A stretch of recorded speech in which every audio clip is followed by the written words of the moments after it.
A'udhu billahi minash shaitanir rajim. Bismillahirrahmanirrahim. Dear students, Assalamu alaikum wa rahmatullahi wa barakatuhu. Class 7th subject Civics, chapter 1st on equality. Today's topic is midday meal scheme. प्यारे बच्चों, आज का जो हमारा topic है वो है mid day meal scheme. One of the steps taken by the government includes the mid day meal scheme. एक और स्टेप जो कि गवर्नमेंट ने उठाया है वो है mid day meal scheme.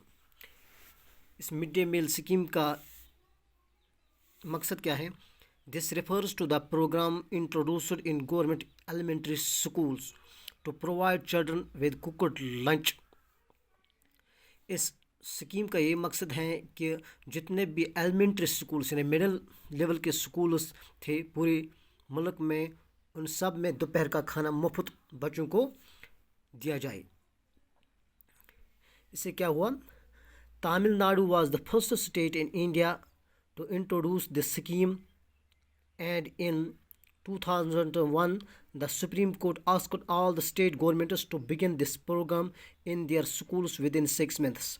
Tamil Nadu जो कि हिंदुस्तान के साउदर्न पार्ट में है, वहाँ पहले ये स्कीम लागू हुई है, यानी वहाँ पर पहली बार इस स्कीम का इनाग्रेशन हुआ है इस मिड डे मील का, और ये पहली स्टेट थी जहाँ पर मिड डे मील की शुरुआत हुई.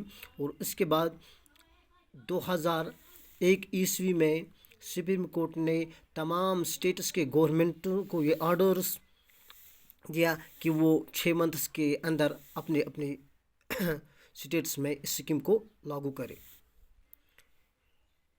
तो इस तरह 2001 ईस्वी में ये स्कीम लागू हुई मिड डे मील की. इस मिड डे मील से क्या फ़ायदा हुआ? Number 1, more children have begun enrolling and regularly attending schools. In schools में जो इनरोलमेंट है वो दिन ब दिन इम्प्रूव हुई है, क्योंकि बहुत सारे बच्चे स्कूल्स में आए और उन्होंने अपना नाम वहाँ दर्ज किया. इसके अलावा the attendance of the children have improved. Before the midday meal scheme, the children did not return to the school after lunch time. यानी स्कूल में अटेंडेंस, जो बच्चों की अटेंडेंस थी वो इम्प्रूव हुई, क्योंकि इससे पहले जब ये स्कीम लागू होने से पहले जब बच्चे घर दोपहर का खाना खाने के लिए जाते हैं तो वो घर से वापस नहीं आते हैं. इस तरह सेकंड मीटिंग में बच्चों की जो अटेंडेंस है वो काफ़ी कम होती है. तीसरा point, it help to reduce caste prejudices because both lower and upper caste children in the school eat this meal together. इससे जो कास्ट सिस्टम है, ज़ात पात है, या गाँव में अक्सर ये देखा जाता है कि वहाँ पर अलग अलग जातीय होते हैं कि एक कास्ट के लोग अलग रहते हैं, दूसरे कास्ट के लोग अलग रहते हैं. तो इससे एक और फ़ायदा हुआ कि वहाँ पर सारे बच्चे एक साथ मिलकर खाना खाते हैं. इस तरह जो हमारे जहनों में ये गलत तरीके का जो ये कास्ट सिस्टम बैठा हुआ है वो दिन ब दिन कम होता चला जा रहा. It also reduces the hunger of poor students who can not concentrate because their stomach are empty. इससे एक और फ़ायदा ये हुआ, जो अक्सर गरीब ख़ानदानों से जो बच्चे स्कूल आते हैं वो भूखे स्कूल आते हैं, तो बाद में वो जब वो भूखे स्कूल आते हैं तो उनका जो दिमाग है वो अपने इन या सबक पर या क्लासेस पर कंसंट्रेट नहीं कर पाते हैं, क्योंकि उनका जो पेट है वो खाली होती है. इसलिए एक और फ़ायदा ये हुआ कि जब उन्होंने वहाँ पर उनको खाना मिला तो वो इस सबक पर कंसंट्रेट कर पाते हैं.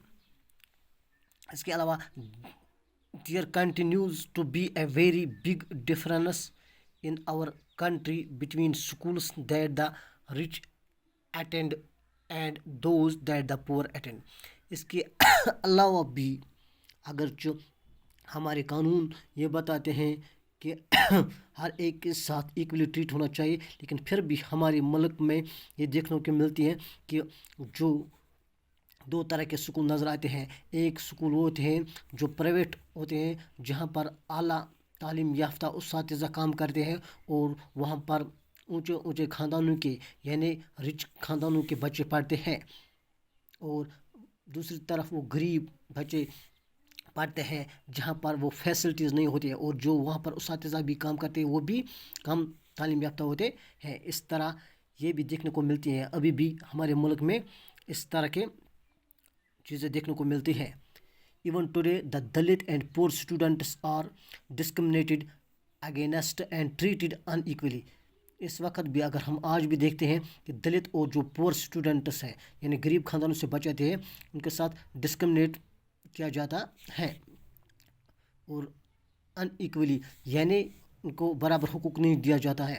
دس is because people refuse to think of them as equal even though the law requires it, کیونکہ لوگ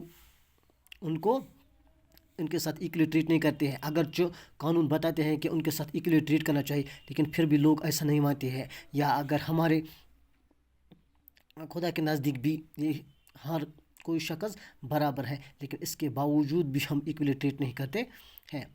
establishing equality in a democracy is a continuous struggle, یعنی یہ ہمیشہ سے آ رہی ہے اور ہمیشہ سے یہ جاری ہے کہ ڈیموکریسی میں اس پر کنٹینیوس اسٹرگل ہوتی جا رہی ہے کہ ایکولی ہر ایک کے ساتھ ایکولی ٹریٹ ہونا چاہیے۔ تھینکس۔